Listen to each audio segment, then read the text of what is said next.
తెలుగువారి #1 choice Telugu matrimony. Sukumar ఇప్పుడు ఏం చేస్తున్నారు? పుష్ప సీక్వెల్ సెలబ్రేషన్స్ అన్ని కంప్లీట్ అయ్యాయి. చెర్రీ మూవీ కోసం స్క్రిప్ట్ వర్క్ జరుగుతోంది. మధ్యలో పెద్ద సెట్లోనూ అడపాదడపా కనిపిస్తూనే ఉన్నారు. ఇంతకీ సుకుమార్ ఇప్పుడు ఏం చేస్తున్నారు? సరదాగా ఓ లుక్ ఇద్దాం, వచ్చేయండి. పుష్ప సబ్జెక్ట్ తో కొన్నేళ్ల పాటు ట్రావెల్ చేశారు director Sukumar. Pushpa 2 tremendous success అయ్యాక కొన్నాళ్ల పాటు బ్రేక్ తీసుకున్నారు. పుష్ప 3 గురించి ఫ్యాన్స్ అడపాదడపా ప్రస్తావిస్తూనే ఉన్నా ప్రస్తుతానికి ఆ సబ్జెక్టుకి కొంత బ్రేక్ తీసుకున్నారు. రామ్ చరణ్ తో నెక్స్ట్ ప్రాజెక్ట్ ఉంది సుకుమార్ కి. ప్రస్తుతం చెర్రీ పెద్ది మూవీతో బిజీగా ఉన్నారు. ఆ మూవీని డైరెక్ట్ చేస్తున్న బుచ్చిబాబు సానా సుకుమార్కి ప్రియ శిష్యుడు. అందుకే ఈ సినిమా సెట్లోనూ అడపాదడపా కనిపిస్తూనే ఉన్నారు సుకుమార్. సానాకు ఫ్రెండ్లీగా సజెషన్స్ ఇస్తున్నారనే మాటలు ఉన్నాయి.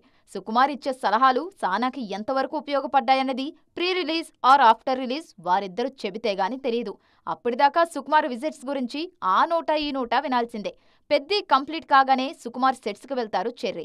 ఆ సబ్జెక్ట్ రంగస్థలం మూవీకి సీక్వెల్ అని కాదని రకరకాల వెర్షన్లు వినిపిస్తున్నాయి. ఆల్రెడీ నేషనల్ లెవెల్లో ఫేమ్ ఉన్న రామ్ చరణ్, అదే స్థాయి క్రేజ్ ఉన్న సుకుమార్ నెక్స్ట్ చేసే ప్రాజెక్ట్తో గ్లోబల్ బాక్స్ ఆఫీస్ ని టార్గెట్ చేస్తున్నారు. పక్కా ఎమోషనల్ కమర్షియల్ కథను కలర్ఫుల్ గా అందరికీ కనెక్ట్ అయ్యేలా ఇంటర్నేషనల్ లెవెల్ స్టాండర్డ్స్ తో రూపొందించాలన్నది వారి ప్లాన్.